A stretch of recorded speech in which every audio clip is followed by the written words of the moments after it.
बिस्मिल्लाहिर्रहमान अस्सलाम वालेकुम ख़वातीन हज़रात। नावर यार दिलबरम असलम रहीला ख़ान किस्त नंबर 3 पेशे खिदमत है।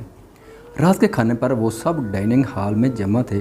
शादी भी अपने दोनों बच्चों के साथ आई हुई थी। इतने सालों बाद माहिद आया था तो वो और रुमाना सुनते ही फ़ौरन से आ गई थी। उनका इरादा यहाँ रहने का था। माहिद अरसलान कुछ साल पहले पढ़ाई के लिए बाहर चला गया था और वहाँ जाकर स्टडी मुकम्मल करके 26 साल की उम्र में बिज़नेस टाइकून बन चुका था।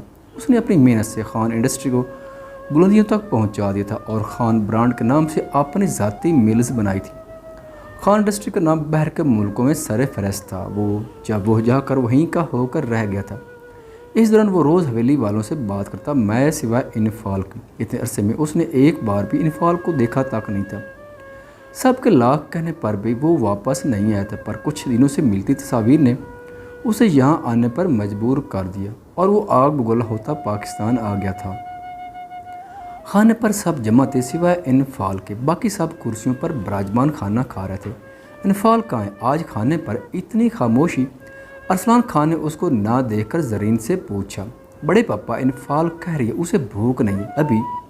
उसने एक नज़र माहिद को देखा जो इन्हिमाक से खाना खाने में मगन था। अब वो क्या पता था कि माहिद की वजह से बेचारी पेट में उछलते चूहों को लगाम में डाले शाम से ही अपने कमरे में बंद थी।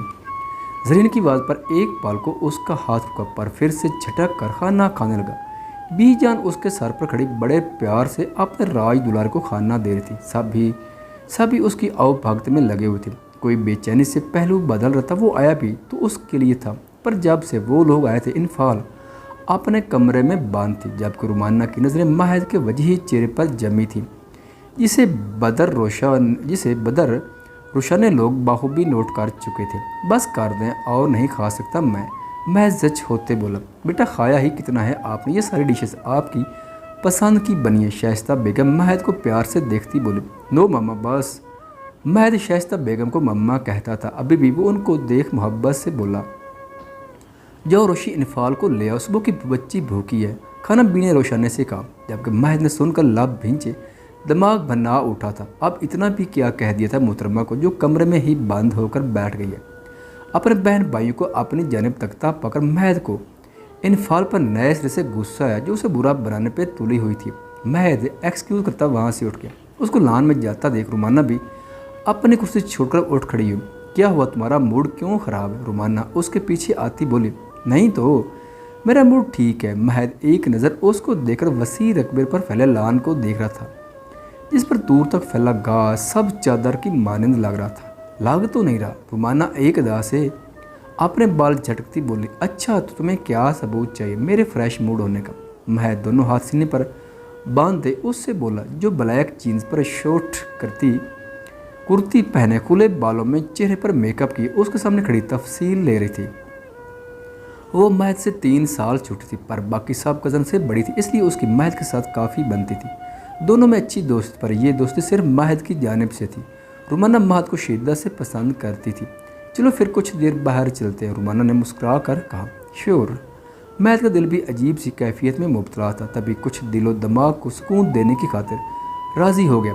अपने कमरे की बालकनी में खड़ी इनफाल इन दोनों को साथ खड़ा देख रही थी। मेरे साथ बात करते हुए तो माहिद भाई ने अंगारे चिपकाए हुए होते जो फूल की मानंद मुझ पर झाड़ती हैं, और इन बीबी से देखो मुस्कुरा कर बात कर रहे हैं। इनफाल मुंह के जाविये बनाती बुड़ाती उसे रुमाना सख्त बुरी लगती थी, जो हवेली में आकर उसे यूं इग्नोर करती जैसे उसका वजूद ही ना हो, और बाकी सबसे बहुत मोहब्बत से मिलती थी। अकड़ उसमें कूट कूट कर भरी थी, इसलिए जब वो हवेली आती तो इनफाल भी पूरे वसूख से उसे नज़रअंदाज करती। बस रस्म इस्लाम दुआ के बाद इनफाल उससे कोई बात ना करती थी। रुमाना उसकी बेइंतहा खूबसूरती से जलती थी और कुछ माहिद की जानिब से भी खौफ दिल में पाल रहा था। जब भी वो इनफाल के खूबसूरत चेहरे को नफरत की गुनाह से घूरना नहीं बोलती थी। रुको मैं अपना फ़ोन लेकर आती हूँ, रुमाना चहक कर कहती जल्दी से अंदर की जानिब बढ़ी। माहिद वाइट सूट में बाल जेल से सट के फ़ोन पर कुछ टाइप कर रहा था कि खुद पर किसी की नज़रों की झुलसाती तपिश महसूस हुई। बेख्तियार उसने नज़रें ऊपर को उठाईं। ब्लैक कैपरी पर सुर्ख शॉर्ट गोल्डन रंग के हल्के काम वाली कमीज़ पर लंबे घने बाल, पोस्ट पर खुले छोड़े दुपट्टे से बेनियाज वो बालकनी में खड़ी उसे ही देख रही थी। जिस तरह वो खड़ी थी वह सामने ही गेट था और उससे पहले फैला लॉन था जहाँ जगह जगह मुसल्ला गार्ड्स खड़े अपनी ड्यूटी अंजाम दे रहे थे। इनफाल को यूं उस हुलिये में दुपट्टे से आज़ाद सरापा लिए खुद से बेगाना देख महद का खून खौल उठा था। कान पट्टी की रगें फूली, उसने लब सख्त से पैबस्त किए, शरर बार निगाहों से देखा। महद के देखने पर वो यकदम गुड़बुड़ाई थी जो उसे आग बरसाती नज़रों से घूर रहा था। उसे लगा जैसे उसका वजूद आग की लपेट में आ चुका। उसने एक नज़र उन गार्ड को देखा और फिर महद को। वो दूर से भी महद की शोला बरसाती नज़रें अपने वजूद पर जमी देख और इन आंखों में वार्निंग देख लम्हे में वहाँ से भागी थी कि अगर मजीद खड़ी रही तो वो उसे नज़रों से ही जलाकर भस्म कर देगा। क्या है ये बंदा, यूँ घूरने की क्या ज़रूरत थी? इनफाल जल्दी से अपना दुपट्टा उठाकर शानों पर फैलाए हुए सी बोली, उफ क्या ज़रूरत थी मुझे भी यहाँ वहाँ खड़ा होने की। उसको तो मौका चाहिए राही का पहाड़ बनाकर उस पर चढ़ने का।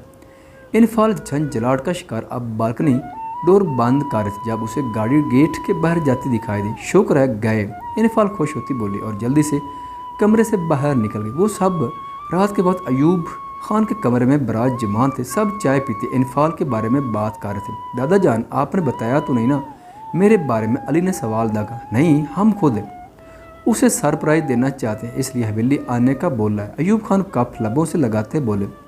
महद भी तो वापस आ गया? शम्मस ने अयूब खान से पूछा। कब? इसी वक्त दादा जान जब आप गए थे। शम्मस ने उनकी मालूमात में इजाफा किया। हो सकता है आप इनफाल ना आए। अयूब खान उदासी से बोले। क्यों? अली ने हैरानगी से पूछा। क्योंकि महद अब उसे यहाँ नहीं आने देगा। वो मध्यम आवाज़ में बोले, इनफाल आएगी इस हवेली में पहले की तरह और मैं खुद ले आऊँगा उसे, आप फिक्र मत करें दादा जान। शम्मस की गंभीर आवाज़ गूंजी। वो अपनी अमानत के बारे में बात करना चाहता था पर उस वक्त उसका दिमाग ही तो घूम गया था दादा जान की बात पर। वो सोच चुका था कि अगर महद ने वाकई उसकी बहन को रोका तो वो कुछ भी कार गुजरेगा। उसी में वो दादा जान से मजीद कोई बात की उठकर कमरे से निकलता चला गया।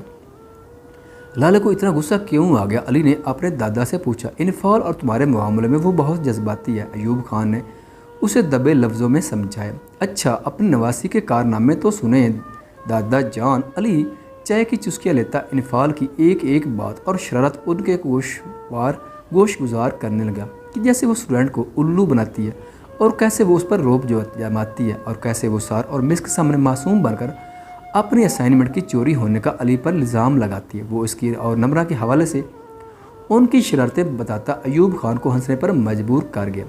इनफाल नीचे आई तो अपनी फुफो से मिली थी। दिल तो बिल्कुल नहीं था पर सबकी मौजूदगी की वजह से वो आगे बढ़ ही थी कि सादिया बेगम ने उसे देखकर मुंह बनाया। अपनी बेटी की तरह वो भी इनफाल को खास जानिब नज़रों से घूरती थी। उन्हें भी इनफाल के लिए सबका प्यार देखकर जलन महसूस होती थी।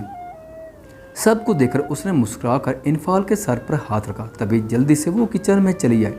महद के जाते ही वो अपने दिल गुर्दे दिमाग पूरे जिस्म को ताकत देने की घर से किचन में ही पड़ी मेज़ के गिर्द कुर्सी घसीट कर बैठ गई। बड़ी मम्मा खाना दे दें प्लीज़, मेरी बेटी को इतनी भूख लगी थी तो टेबल पर क्यों नहीं आई? मैं टेस्ट तैयार कर रही थी इसलिए। अब इनफाल क्या बताते कि उनके बेटे की वजह से नहीं आई थी। अच्छा चलो ये लो, खाओ अच्छे से।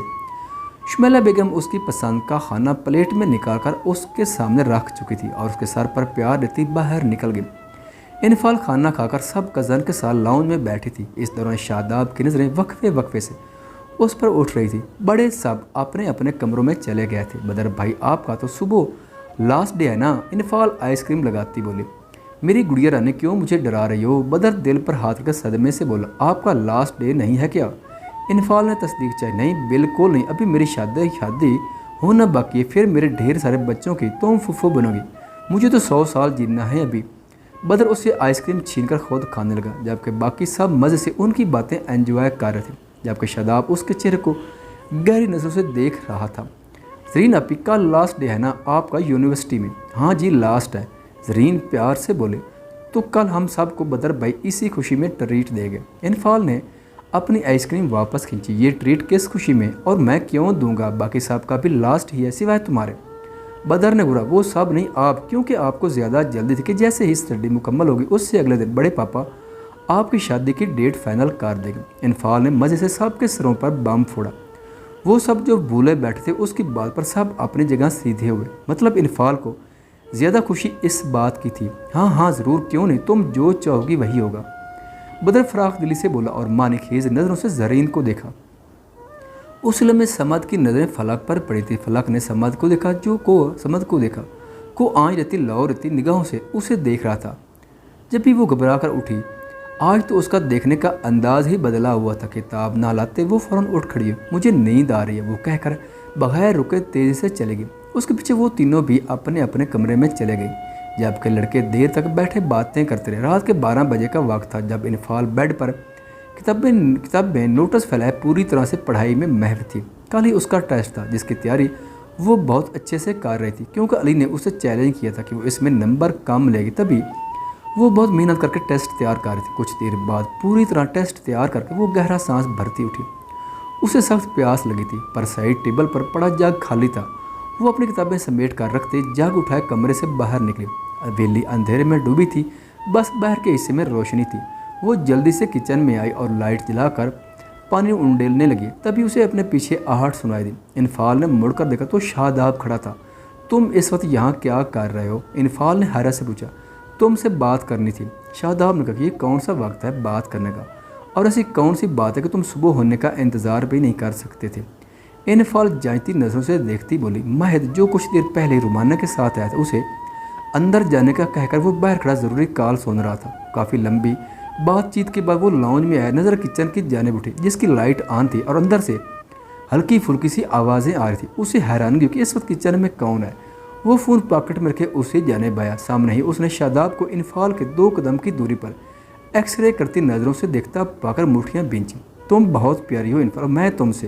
مہد ان دونوں کو اس وقت کچن میں دیکھ کر کچھ پوچھتا کہ شاداب کی بات سن کر بھڑک اٹھا تھا۔ کیا ہو رہا ہے یہاں؟ تب بھی بھاری روحدار غصے بھری آواز گونجی۔ دونوں نے مڑ کر دیکھا تو دروازے میں مہد ارسلان ماتھے پر بے شمار بال ڈالے انفعال کو گھور رہا تھا۔ مجھے پیاس لگی تو میں پانی پینے آیا تھا، شاداب نے بہانہ گڑھا اور وہ ایک گہری نظر انفعال پر ڈال کر وہاں سے نکل گیا۔ اس کے جاتے ہی وہ خونخوار تیروں سے اس کی جانب بڑھا۔ انفعال پانی کا جاگ تھامے نظریں چکائے وہاں سے جانے لگی تھی۔ تبھی مہد نے اس کو بازو سے پکڑ کر گھسٹتے اس کی جگہ پر کھڑا کیا۔ کیا کہہ رہا تھا وہ؟ سرد آواز میں بولا۔ مہد کی آنکھیں شدت ضبط سے سرخ ہو چکی تھی، جبکہ انفعال مہد کی خون چھلکاتی آنکھیں دیکھ کر خوفزدہ ہوئی۔ میں نے کیا پوچھا ہے؟ اب کی بار مہد نے اس کی سٹیل آنکھوں میں جھانک کر ہلکا سا جھنجھوڑا تھا۔ وہ تو کچھ گھنٹے پہلی والی اس کے نظروں سے خوفزدہ تھی کہ اب پھر وہ اسے ویسے ہی دیکھ رہا تھا۔ فرق یہ تھا کہ پہلے دوری پر تھا اور اب اس کے نزدیک کھڑا تھا۔ تک کچھ نہیں کہا؟ انفعال نے اٹک کر کہا۔ اب بھی کچھ نہیں کہا اس نے۔ مہد نے جھٹکے سے چھوڑا کہ 2 قدم دوری پر وہ بری طرح لڑ کھڑائے، لہجہ کڑک تھا جیسے ابھی جا کر شاداب کو مار ڈالے گا۔ وہ کچھ کہے بھی نہ، اس لیے دور رہنا اس سے۔ مہد اس کی آنکھوں میں دیکھ کر پھنکارا۔ اسے غصہ تو انفعال پر آتا جو اس وقت کمرے سے باہر نکلی تھی، پر میں نے انفعال نے کچھ کہنا چاہا، بس ایک لفظ نہیں۔ مہد اس کے قریب ہوا کہ دونوں میں چند انچ کا فاصلہ رہ گیا۔ شاداب سے دور رہنا جتنا ہو سکے، اور ہاں آج کے بعد تم مجھے ننگے سر نظر نہ آؤ جس طرح تم اس وقت بالکنی میں کھڑی تھی۔ دل کیا تھا تم پر پیٹرول چھڑک کر آگ لگا دوں۔ اس کے غصے سے کہنے پر انفعال کی ریڑھ کی ہڈی میں سنسناہٹ سی دوڑ گئی کہ وہ تھر تھراہٹ کا شکار جگ پکڑ کر فوراً سے اپنے کمرے کی جانب بھاگ گئی تھی، جبکہ وہ پیچھے سے اس کو خون آشام نظروں سے گھور رہا تھا جو اس کی بات سنے بغیر بھاگ گئی تھی۔ خواتین و حضرات، ویڈیو دیکھنے کا شکریہ۔ اگر ویڈیو پسند آئے تو چینل کو سبسکرائب کریں اور ساتھ ہی بیل کے آئیکن کو لازمی پریس کریں تاکہ آپ کو آنے والی ویڈیوز کے اپڈیٹ سب سے پہلے مل سکیں۔ خدا حافظ۔